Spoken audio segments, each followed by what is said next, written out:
Rimi young fashion designer, আজ তার প্রথম show. Let's welcome Rimi. Sir sir রিমির উপর কেউ অ্যাটাক করে দিয়েছে। অ্যাটাক হয়েছে? কারোর উপর সন্দেহ আছে? কামিয়া, চেতন এবং দিব্যা। আমি তো রিমির সাথে অনেক বছর ধরে কাজ করছি, আমি কেন করব? রিমি অনেক স্ট্রেসে ছিল, আমি তার জন্য কফি আনতে গেছিলাম। আমি ব্যাকস্টেজ মেকআপ রুমে ছিলাম, আমি কিছুই জানি না। চোর কে?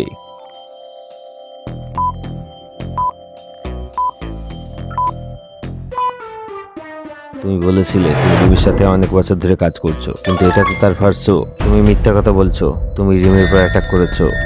মিল তখনই তাকে জেলে ভরে দেয়। চলো পরের ধাঁধাটা দেখে নিই। আলিয়া তার বন্ধুর হোম টাউন এসছে, যেখানে -10°C স্নোফল হচ্ছে। সব বন্ধুরা আলিয়ার বন্ধুর বাড়িতে থাকে। তখনই সামনের বাড়ির থেকে জোরে চিৎকারের আওয়াজ আসে। কি হয়ে গেল? আমার ডায়মন্ড সেট চুরি হয়ে গেছে। আমার বাড়িতে তখন 4 জন ছিল, আমার কাকা, ক্লিনার, কুক এবং প্লাম্বার। বাড়ির সব লোকেদের ইন্টারোগেট করতে হবে। আঙ্কেল বলে, আমি তো শুধু দেখা করতে এসেছিলাম, তুমি বাড়িতে ছিলে না, তাই আমি ফিরে চলে যাই। ক্লিনার বলে, আমি তো সাফাই করে বেরিয়ে যাই, আমি তো কিছুই জানি না কি হয়েছে। কুক বলে, আমি খাবার বানালাম সবার জন্য, তারপর আমি আর আমার বন্ধুরা সুইমিং করতে চলে যাই। প্লাম্বার বলে, আমি ড্রেন পাইপ ঠিক করছিলাম, কাজ করেই বেরিয়ে যাই। চোর কে হতে পারে, তোমরা কি ভাবতে পারবে?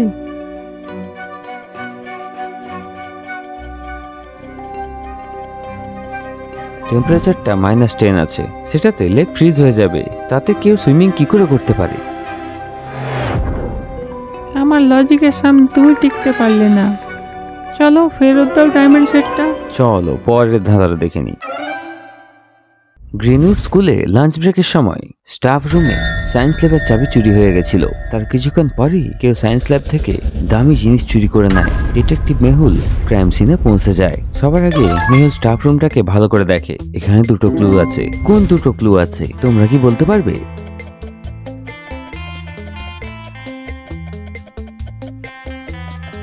প্রথম টিফিন, যেটাতে শুধু কেচাপই বেঁচে আছে, নিচে হিলের দাগ রয়েছে, তাতেও কেচাপ রয়েছে। প্রশ্ন হলো, কেউ নিজের লাঞ্চ টিফিন এখানে কেন ছেড়ে যাবে? হতে পারে এটা চোরের হবে, খাওয়ার পরে চুরির জন্য টিফিনটা এখানে ফেলে গেছে। তারপর মেহুল ল্যাবে যায় এবং ভালো করে অবজার্ভ করে। এখানে মেহুল কিছু ক্লু পায়। তোমরা কি বলতে পারবে কোন ক্লু?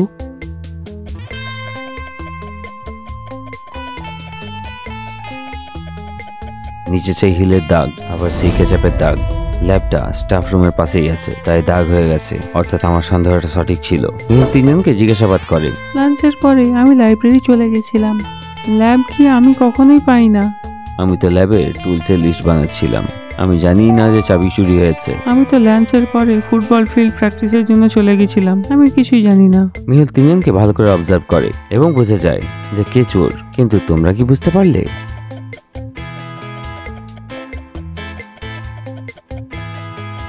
চোর হিল পরেছিল। রিয়া এবং মিলি দুজনে হিলস পরে আছে। এবার মিলি বলছে সে ফুটবল প্র্যাকটিসের জন্য চলে গেছিল, তাও আবার হিল পরে, এটা কি করে সম্ভব? এবং তার মোজাতে দেখো হালকা কেচাপও রয়েছে, সেই হলো চোর। মিহুল তাকে ধরে ফেলে। বাহ, শিপ থেকে সানসেট দেখার আলাদাই মজা। টাইম ফর ফুড, পেটটাও কিছু একটা বলছে। আরে এটা তো ডায়মন্ডের ব্রেসলেট। রেস্টুরেন্ট এরিয়াতে কার হতে পারে? অ্যাটেনশন প্লিজ, একটা ডায়মন্ডের ব্রেসলেট পেয়েছি। যার জিনিস সে এখনই নিয়ে যাও। এই ব্রেসলেটটা আমার, দেখো পরে পরে হাতে ট্যানিং হয়ে গেছে। আমার এটা রিসেপশন এরিয়াতে পড়ে গেছিল। ব্রেসলেটটা ঠিক আছে না? ভাঙেনি তো আবার? তোমরা কি বলতে পারবে ব্রেসলেটটা কার? ভালো করে সবার কমেন্টটাকে শোনো।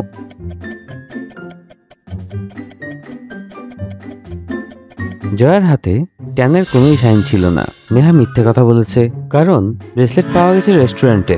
আর পারুল শুধু ব্রেসলেটটা চিন্তা করছিল, অর্থাৎ সেটা পারুলের। Thank you. চলো পরের ধাঁধাটা দেখে নিই। এটা কি? মেহুল স্যার।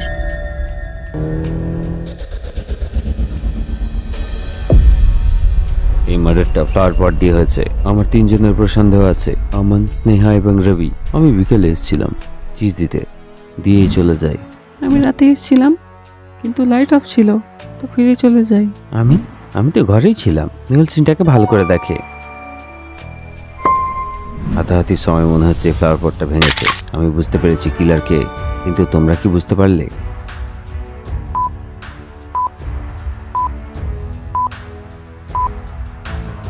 ফুলদানিতে রক্তের দাগ রয়েছে, কিন্তু ডেড বডিতে কোনোই দাগ নেই, অর্থাৎ রক্তটা খুনির। আর এখানে স্নেহার হাতে ব্যান্ডেজ রয়েছে এবং তাতে হালকা ব্লাড রয়েছে। স্নেহা খুনি।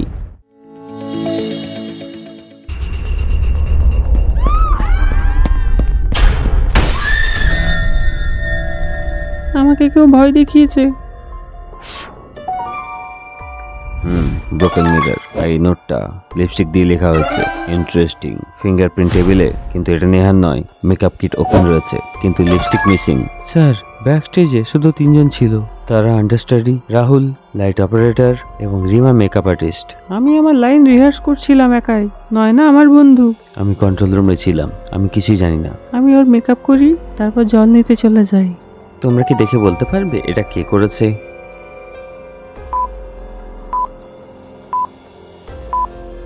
লিপস্টিক তোমার কাছে আছে, মেকআপ জিনিসপত্র তোমার কাছে ছিল, তুমি নোট লিখেছো, আর তুমি কাজ ভেঙে ড্রামা ক্রিয়েট করেছো। প্রমাণ সবসময় কথা বলে। মেহুলের কাছে একটা সায়েন্টিস্টের কল আসে। সে মেহুলকে তার ল্যাবে ডাকে। মেহুল তার গাড়ি করে তার ল্যাবে পৌঁছে যায়।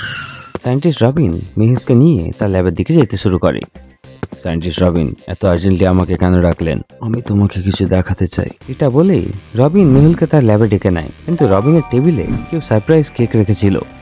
মনে হচ্ছে আপনাকে কেউ পছন্দ করে, তাই কেক রেখেছে আপনার জন্য।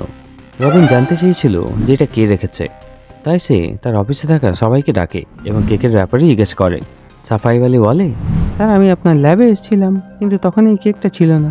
ম্যানেজার বলে, আমি তো আমার কেবিনেই ছিলাম, আপনার ল্যাবে তো আসিনি। ল্যাব অ্যাসিস্ট্যান্ট বলে, আমি যখন এসেছিলাম তখন এই কেকটা রাখা ছিল। মেহুল সবার কথা শুনে টেবিলটাকে ভালো করে দেখে এবং বুঝে যায় যে কে মিথ্যা কথা বলছে। কিন্তু তোমরা কি বুঝতে পারলে?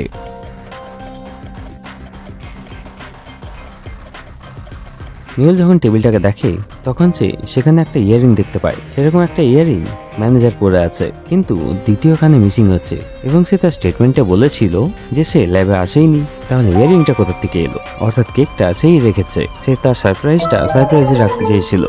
সবাই সেখানে কেক খায় এবং সেখান থেকে চলে যায়। সায়েন্টিস্ট রবিন মেহুলকে বলে, মেহুল, আমি একটা টাইম মেশিন বানিয়েছি। আমি একজনকে চাইছিলাম যে এটাকে টেস্ট করতে পারে। ঠিক আছে, আমি আপনাকে সাহায্য করব। এটা বলেই যখনই সায়েন্টিস্ট টাইম মেশিনটা স্টার্ট করে, সেটা স্টার্টই হয় না।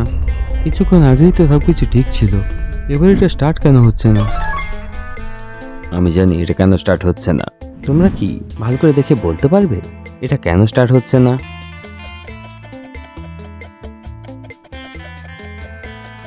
মেহুল যখন টাইম মেশিনের তারটাকে দেখে সেটা কাটা ছিল। মেহুল সেই তারটাকে ঠিক করে দেয় এবং টাইম মেশিন চালু হয়ে যায়। মেহুল, আমি এবার তোমাকে একটা প্যারালাল ইউনিভার্সে পাঠাবো, আর ঠিক 5 মিনিট পরে টাইম ওভার হওয়া মাত্রই তুমি এখানে ফিরে চলে আসবে। ঠিক আছে, আমি রেডি। সায়েন্টিস্ট মেহুলকে একটা স্মার্ট ক্যামেরা দিয়ে বলে, তুমি যেখানে যা দেখবে এই ক্যামেরাতে ক্যাপচার করে নেবে। এটা বলেই সায়েন্টিস্ট মেহুলকে টাইম মেশিনে বসিয়ে দেয় এবং মেহুল সেখান থেকে গায়েব হয়ে যায় এবং সেখানে পৌঁছে যায় যেখানে অনেক লোক ছিল। মেহুল তখনই তার ক্যামেরা বার করে এবং অনেক ছবি তুলে নেয় এবং কিছুক্ষণের মধ্যেই ল্যাবে চলে আসে। কেমন ছিল প্যারালাল ইউনিভার্স? আমি প্যারালাল ইউনিভার্সে সত্যি সত্যি পৌঁছে গেছিলাম। তোমরা কি এই ছবিটাকে দেখে বলতে পারবে মেহুল এটা কিভাবে প্রুভ করতে পারে যে মেহুল সত্যি কথা বলছে?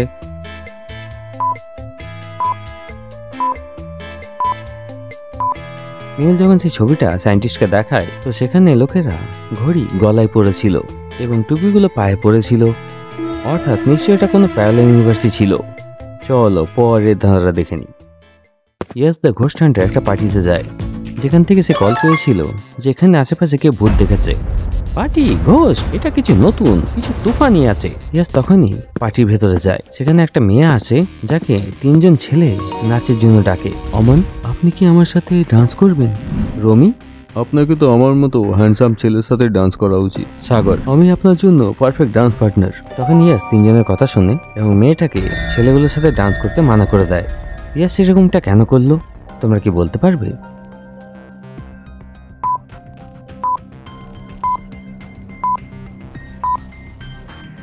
রিয়াজ যখন তিনজনকে ভালো করে দেখে তো সাগরের পাটা দেখো উলফের মতো, অর্থাৎ সে মানুষ নয়। এবং আমানের হাতের নখ দেখো এত বড় বড়, হতে পারে সে একজন পিশাচ। এবং রমির দাঁতটাকে দেখো অনেক বড় বড় ছুঁচলো, যেটাতে রক্ত লেগে আছে, অর্থাৎ এই তিনজন নর্মাল মানুষ নয়। রিয়াজ গান বার করে এবং তিনজনকে ধরে ফেলে। চলো পরের ধাঁধাটা দেখে নিই। আদি তার বন্ধুর পার্টিতে যায়, সেখানে সব বন্ধুরা দাঁড়িয়ে কথা বলছিল। পার্টিটা তো খুব ভালো, কিন্তু এই লোকেদের মধ্যে সবচেয়ে ধনী কে হবে? তখনই আদি ভাবতে শুরু করে। তোমরা কি আদির বন্ধুদের দেখে বলতে পারবে যে কে সবচেয়ে বেশি ধনী হতে পারে? ভালো করে ভাববে।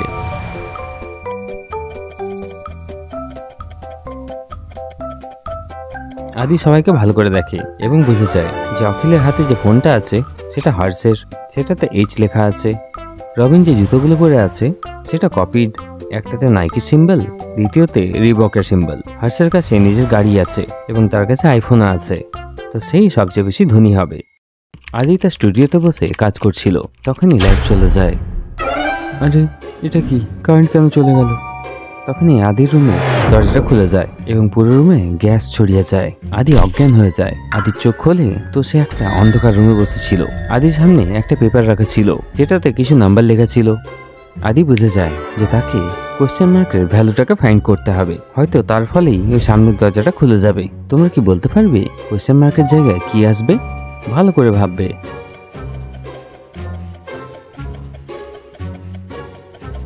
First number into third number plus middle number হলো অ্যান্সার।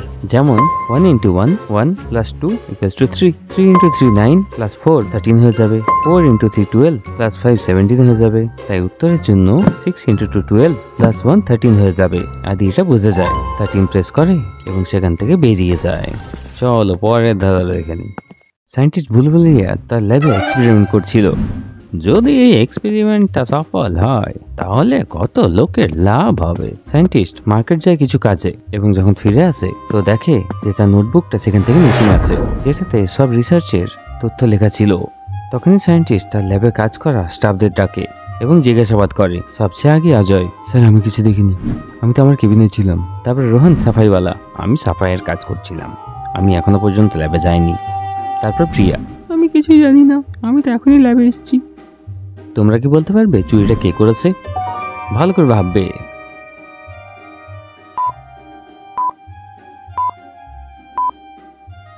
সায়েন্টিস্ট দেখলো যখন সে ল্যাব থেকে গেছিল সেখানে কোনো মপ ছিল না। যখন সে ফিরে এলো সেখানে একটা মপ রাখা আছে, অর্থাৎ সাফাই করা লোকটা রুমে এসেছিল, কিন্তু সেই বলছিল সে রুমে আসেইনি। সে মিথ্যা কথা বলছে। সায়েন্টিস্ট তাকে ধরে ফেলে, তার কাছ থেকে নোটবুকটাও পেয়ে যায়। চলো পরের ধাঁধাটা দেখে নিই। বরুণের পার্টিতে সব বন্ধুরা এনজয় করছিল, তখনই আদি একটা অন্য বন্ধুর সাথে কথা বলতে শুরু করে। তার মধ্যেই বরুণের কাছে 3 জন মেয়ে আসে এবং বরুণকে ঘিরে ফেলে। তখনই আদি সেখানে আসে এবং সে মেয়েদের থেকে দূর করে দেয় এবং বলে, এই মেয়েগুলোর মধ্যে একটা মেয়ে ভ্যাম্পায়ার। কিভাবে? আদি কিভাবে বুঝতে পারলো? তোমরা কি ভেবে বলতে পারবে কোন মেয়েটা ভ্যাম্পায়ার হতে পারে?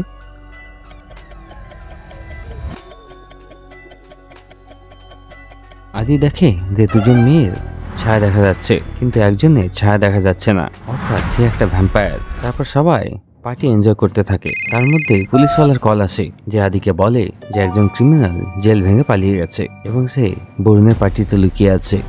তোমরা কি পার্টির সব লোকেদের দেখে বলতে পারবে সেই ক্রিমিনালটা কে?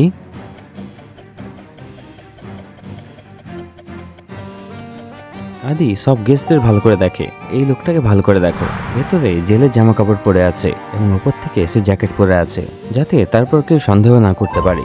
আদি এটা বুঝে যায় এবং তাকে ধরে ফেলে। আদির বুদ্ধির জন্য একটা লাইক অবশ্যই করো। চলো পরের ধাঁধাটা দেখে নি। পূর্বীর বস পূর্বীকে তার কেবিনে ডাকে এবং বলে, আমার ঘর যাও এবং একটা ইম্পর্টেন্ট ফাইল আছে, 10 মিনিটে সেটা নিয়ে আসো। পূর্বী তার বসের বাড়ি যায়, তো সে দেখে যে বসের বাড়িটা লক আছে এবং সেটাকে ওপেন করার জন্য 4 ডিজিট কোড দরকার। তখনই পূর্বী কোড জিজ্ঞেস করার জন্য ফোন বার করে, কিন্তু তার ফোনটা সুইচ অফ হয়ে গেছিল। পূর্বী দেখে যে কোড এন্টার করার জায়গার কাছে কিছু নাম্বার লেখা আছে, যেটা একটা প্যাটার্নে আছে এবং তাকে তারপরে 4টে নাম্বার গেস করতে হবে। পরবর্তী 4টে নাম্বারই 4 ডিজিট কোড হবে গেটটাকে খোলার জন্য। তোমরা ভালো করে প্যাটার্নটাকে অবজার্ভ করো এবং পরবর্তী 4 নম্বরটা বলো।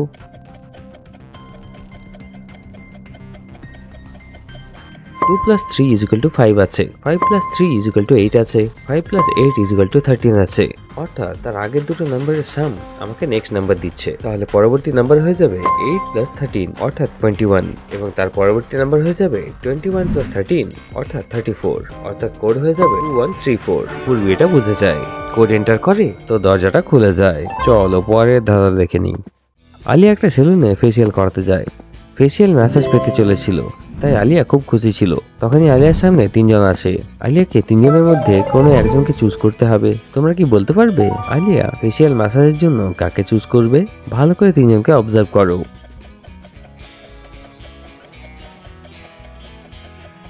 আলিয়া দেখে যে ডান দিকের মেয়েটার নখ অনেক বড়, সেটা মুখে লাগতে পারে। বাঁ দিকের মেয়েটা অনেকগুলো রিং পরে আছে, তার ফলেও ফেসে স্ক্র্যাচ আসতে পারে। তাই আলিয়া মাঝের মেয়েটাকে চুজ করবে, এবং আলিয়া তো খুবই স্মার্ট। আলিয়া মাঝের মেয়েটাকে দিয়ে করায়। চলো পরের ধারাটা দেখে নিই। আদি তার বাড়ির দিকে যেতে শুরু করে, কিন্তু রাস্তায় সে অজ্ঞান হয়ে যায়, এবং যখন তার চোখ খোলে তখন সে নিজেকে একটা অন্ধকার রুমে বন্ধ পায়। তখনই আদি সামনে 4টে দরজা দেখতে পায়, যেটাতে কিছু লেখা ছিল। প্রথমটাতে লেখা আছে ডান দিকের দরজাটা সঠিক বাইরে যাওয়ার জন্য, দ্বিতীয়তে লেখা আছে যে এটা ডান দিকের দরজা, তৃতীয়তে লেখা আছে সঠিক দরজা বেছে নাও বাইরে যাওয়ার জন্য, এবং চতুর্থতে লেখা আছে তুমি সায়েন্সে মনোযোগ দিও না এবং এগিয়ে যাও। তোমরা ভাবো এবং আমাকে বলো যে আদিকে কোন দরজাটা বেছে নিতে হবে।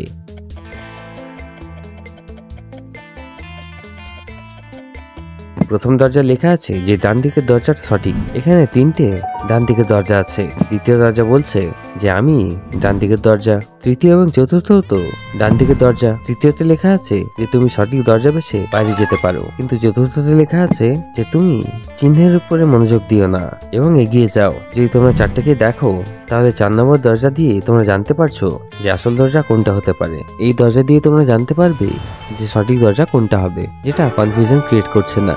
আদি চতুর্থ দরজা বেছে নেয় এবং সেখান থেকে বাইরে চলে যায়।